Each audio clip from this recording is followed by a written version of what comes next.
নমস্কাৰ আপোনালোক সকলোকে পুনৰবাৰ স্বাগতম নস্মাই মজিদ বন্ধুসকল পলকতে চামক আজি 9টা গুৰুত্বপূৰ্ণ খবৰ। প্ৰথমটো খবৰ, ৰাজ্যৰ বড়ো সম্প্ৰদায়লৈ ভাল খবৰ দিলে চৰকাৰে। বিশ্বনাথ জিলালৈ সম্প্ৰসাৰণ হল বিটিআৰ।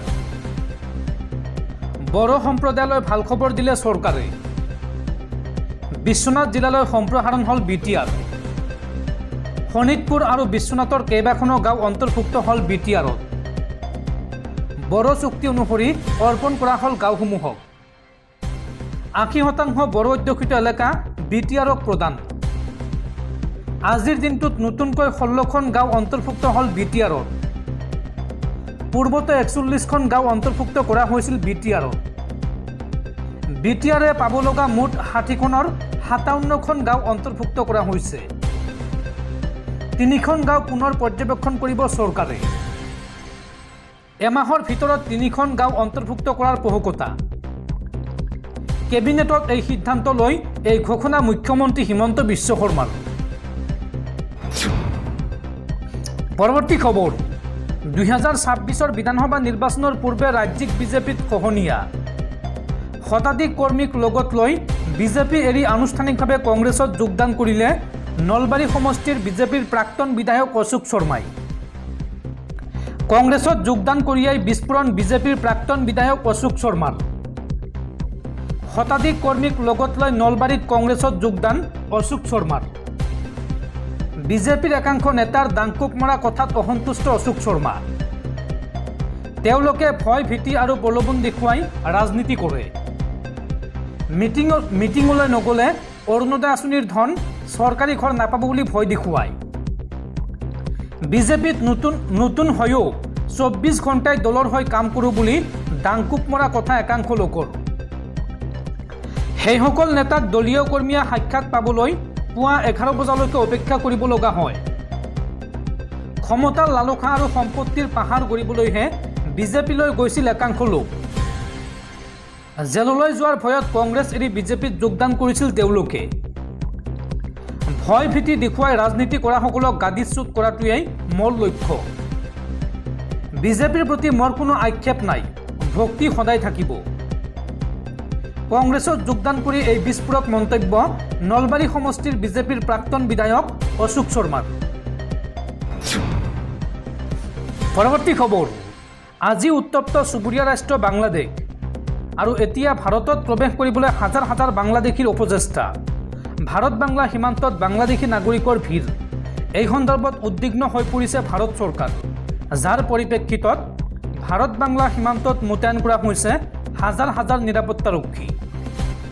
ভাৰতৰ দিশে আহিছে হাজাৰ হাজাৰ বাংলাদেশী।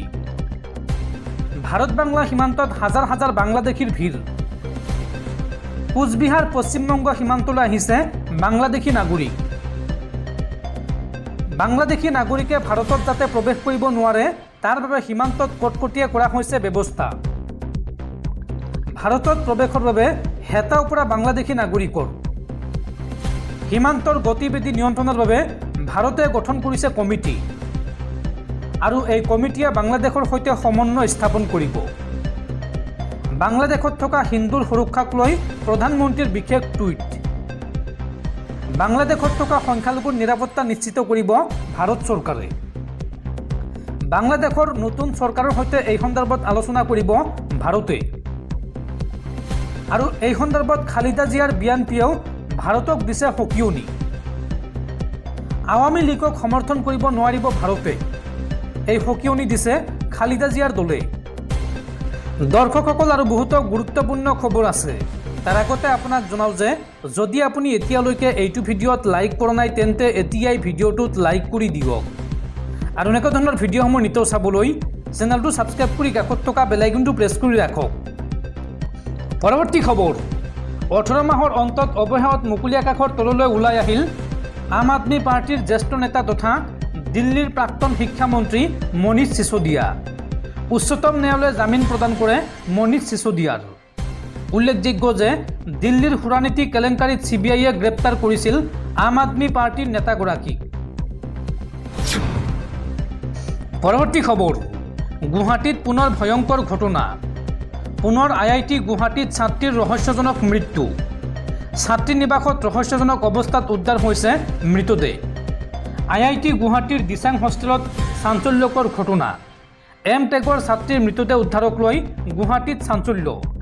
23 বছৰীয়া মৃত ছাত্ৰীগৰাকীৰ ঘৰ উত্তৰ প্ৰদেশত আৰু ঘটনাস্থলীত উপস্থিত হয় আমিনগাঁও আৰক্ষী আৰু দণ্ডাধীশ আৰু ছাত্ৰীগৰাকীৰ মৃতদেহ উদ্ধাৰ কৰি আৰক্ষীয়ে আৰম্ভ কৰে তদন্ত।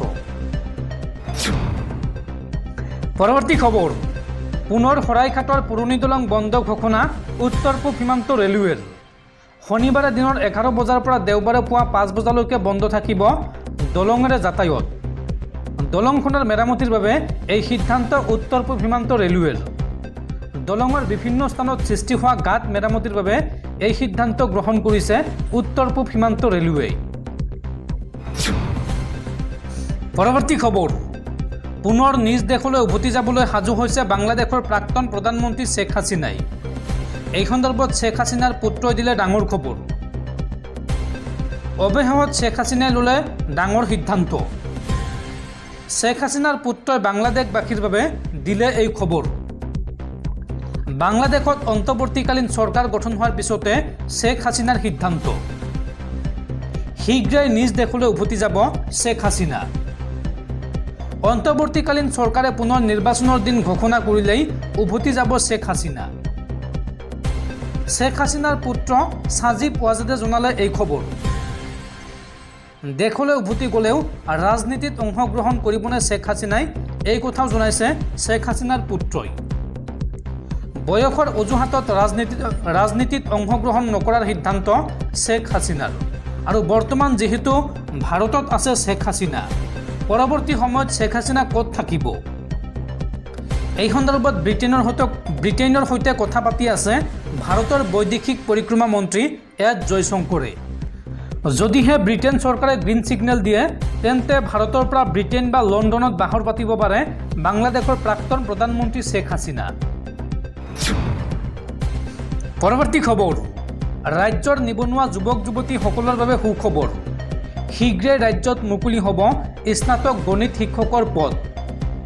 ৰাজ্যত নতুনকৈ 1766 গৰাকী গণিত শিক্ষকক দিয়া হ'ব নিযুক্তি।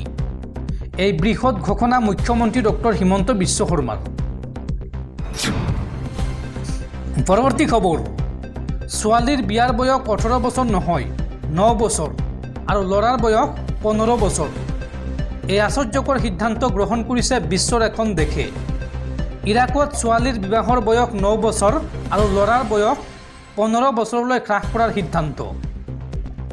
ইৰাকৰ সংসদত ছোৱালীৰ বৈধ বিবাহৰ বয়স 9 বছৰলৈ আৰু ল'ৰাৰ বৈধ বিবাহৰ বয়স 15 বছৰলৈ হ্ৰাস কৰিব পৰা বিতৰ্কিত বিধেয়ক উত্থাপন কৰা হৈছে। বিধেয়কখনে আৰু নাগৰিকসকলক পাৰিবাৰিক বিষয়ৰ ওপৰত সিদ্ধান্ত ল'বলৈ ধৰ্মীয় কৰ্তৃপক্ষ বা অসামৰিক ন্যায়পালিকাৰ যিকোনো এটা বাছি ল'ব পাৰিব, যাৰ ফলত উত্তৰাধিকাৰ, শিশুৰ তত্ত্বাৱধান আৰু বিবাহ বিচ্ছেদৰ সৈতে জড়িত আইনী কাৰ্যবিধিসমূহক কেনেদৰে ক্ষতিগ্ৰস্ত কৰিব পাৰি সেই সম্পৰ্কে ব্যাপক উদ্বেগৰ সৃষ্টি কৰিছে। এই সন্দৰ্ভত সংবাদ সংস্থা APৰ সৈতে হোৱা এক সাক্ষাৎকাৰত হিউমেন ৰাইটছ ৱাচৰ গৱেষক ছাৰা চানবাৰে কয় যে এই আইনখন গৃহীত হ'লে এখন দেশ আগলৈ নহয়, পিছুৱাই যোৱা দেখা যাব।